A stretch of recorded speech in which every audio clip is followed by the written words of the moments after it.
In today's video, we have leaked information regarding the PlayStation 4 and PlayStation 5 power comparisons in performance tests and a whole lot more. So let's get into today's video.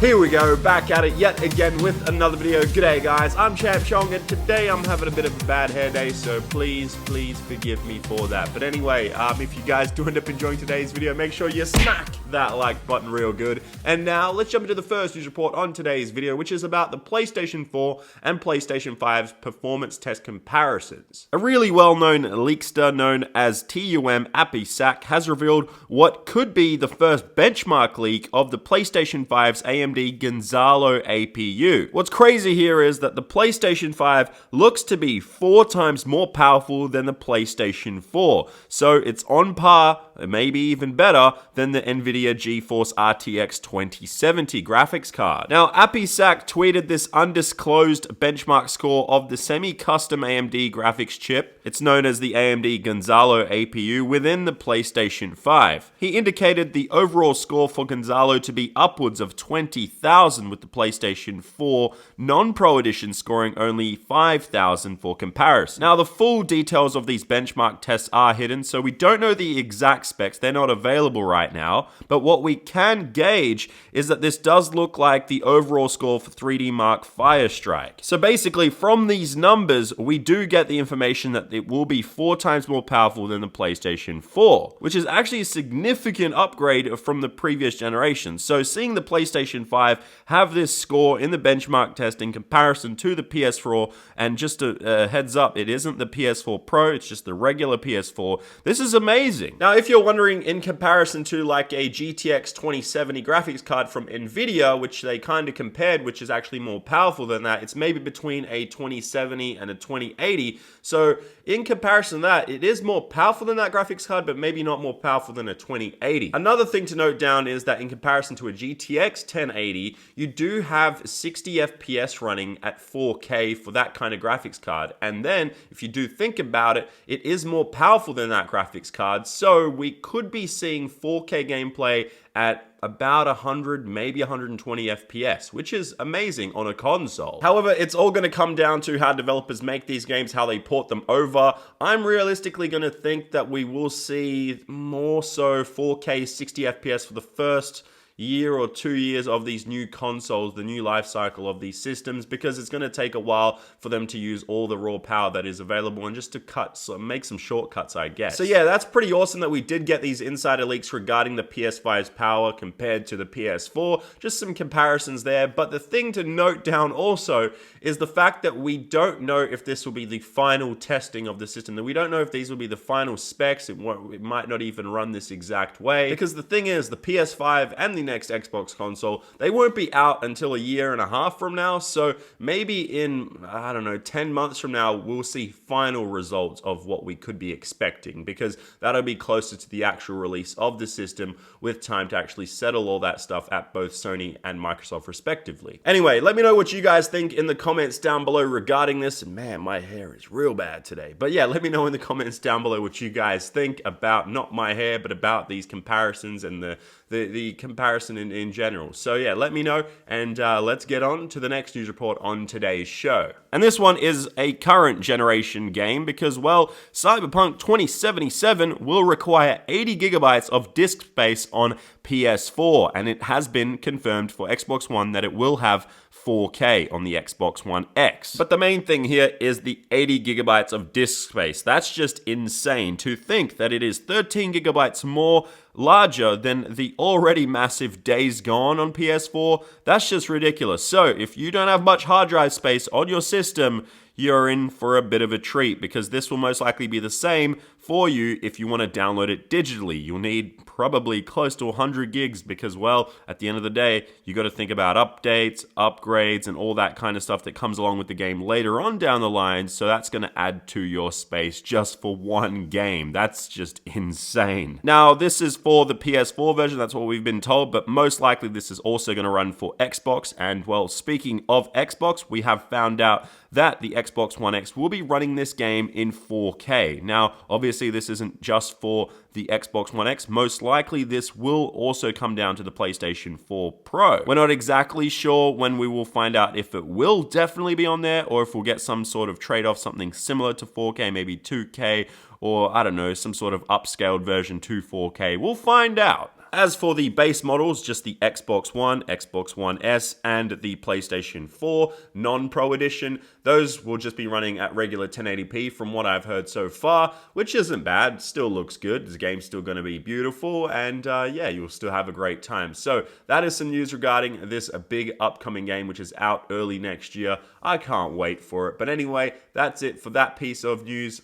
And now let's get on to the next piece of news on today's show. And it's a really quick one for all the PUBG gamers out there. Now, I've spent well over, I don't know, close to 1,000 hours on this game, but I don't play it as much anymore because I feel like it's kind of the same thing over and over again, but it's still enjoyable, I will give it that. However, something new is coming to the game. Well, technically, it's an additional game because, well, it looks like there will be a new story-based narrative game coming. Now, it's not actually a sequel or anything like that from what I've read so far. It's more just kind of a separate game. It's not really Battle Royale necessarily, but it's going to have a story to it. It's going to have a narrative. We're not exactly sure, but what we do know is that Glenn Schofield is the CEO of this new side project, which is really interesting. So it's going to actually be made by Striking Distance, which is, I don't even know, like, I don't know who they are really, but it looks like that with Glenn Schofield's previous experience from like Dead Space and Call of Duty, this could actually be something really exciting to look forward to. So really, all we do know about this new game is that Glenn Schofield will be the head of the company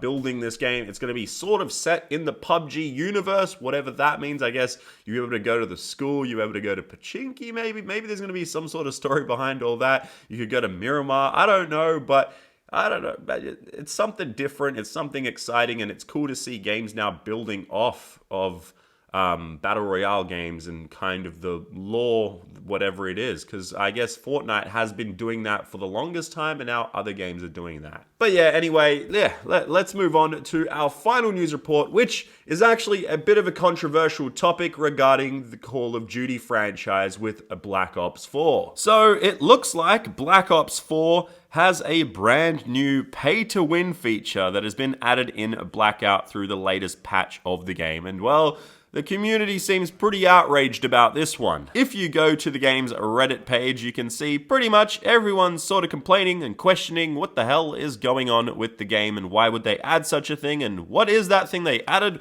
Well, it looks like it's something terrible. So, it's a thing called Blackjack Stashes. It's only in the Blackout game mode, and well, there's a certain restriction that makes it so only you can use that weapon if you have unlocked it yourself from reserves, which are Black Ops 4 loot boxes. Now, this is the way that Activision describes it, and here it is. New feature, Blackjack Stashes. Each player will be able to unlock one of Blackjack's stashes per game, which contains all of the black market weapons in your inventory. For instance, if you've earned the Vendetta in the Contraband stream, it will be available for you to grab during a Blackout match in one of Blackjack's stashes. Now, the crazy thing is, if you have one of these weapons that only you've gotten through loot boxes essentially, and through these ways that you have to pay for these weapons, well, if you get killed and you drop that weapon, the person that killed you and hasn't actually unlocked it and bought it, they can't actually pick up that weapon, which is a complete joke. So essentially, you could have a more powerful weapon than everybody else because you've put money into the game and you've got an advantage now. So that right there is awful, and I don't understand why they've gone this route, especially since they've kind of tried to be a lot more consumer friendly recently with the Call of Duty franchise and limiting loot boxes and all that with online gameplay. And I just, it's a bit disgusting and money hungry, I see. I seriously think this is a terrible move. I don't see it as a good thing for them to be doing this. I'm hoping that they step back and change these things and then update the game yet again, because it looks like their community, which is dwindling, which is sad because the Call of Duty franchise was massive at one point, the world's biggest game. But the Black Ops 4 community specifically right now, they want to play Blackout. They enjoy it. But to see them all complaining, pretty much 99% of the community is complaining about this. It's an obvious sign that things have to change and they need to revert to what the game was before this Blackjack Stashes update, because this is a joke. You don't put something like this into a game where only certain people who have put extra money into the game have a clear advantage over those who haven't. Because the thing is, people want to be able to play this game for free. They just want to enjoy it with their friends. But you can't enjoy a game if, let's say, everyone out there, pretty much everyone, has a gun that is as powerful as can be. But then Joe over here comes through with this gun that he's put 10 bucks into, or through the blackjack stashes and the loot boxes and all that stuff, and is just like, okay, here we go, mows everybody down and just destroys and wins every single battle royale blackout round, because that's just a joke. You can't do that. You can't add something into a game like this. Hopefully they do end up taking this out, and I don't know if I'm even confident that they will, because, well, it can win them some money, because there are always sharks out there. If you don't know what a shark is,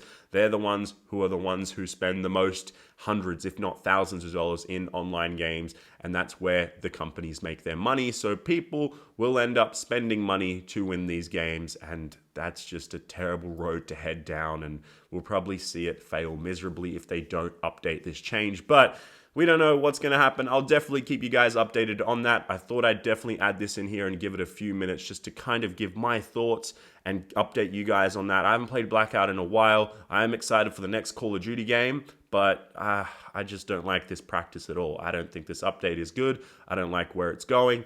And it looks like the game may die and the community may just leave the game. So that's kind of sad. But anyway, that's it for today's gaming news. Hopefully you did enjoy it. If you did, make sure you smack the like button real good. Also, click that subscribe button if you are a brand new viewer around here, with the notification bell on. If you already don't have it on, make sure the notification bell is on so you know when I do upload new videos, because YouTube doesn't like to tell people. It's just the way it is. Anyway, guys, that's it for today's video. And yeah, I will see you in the next one. Bye-bye.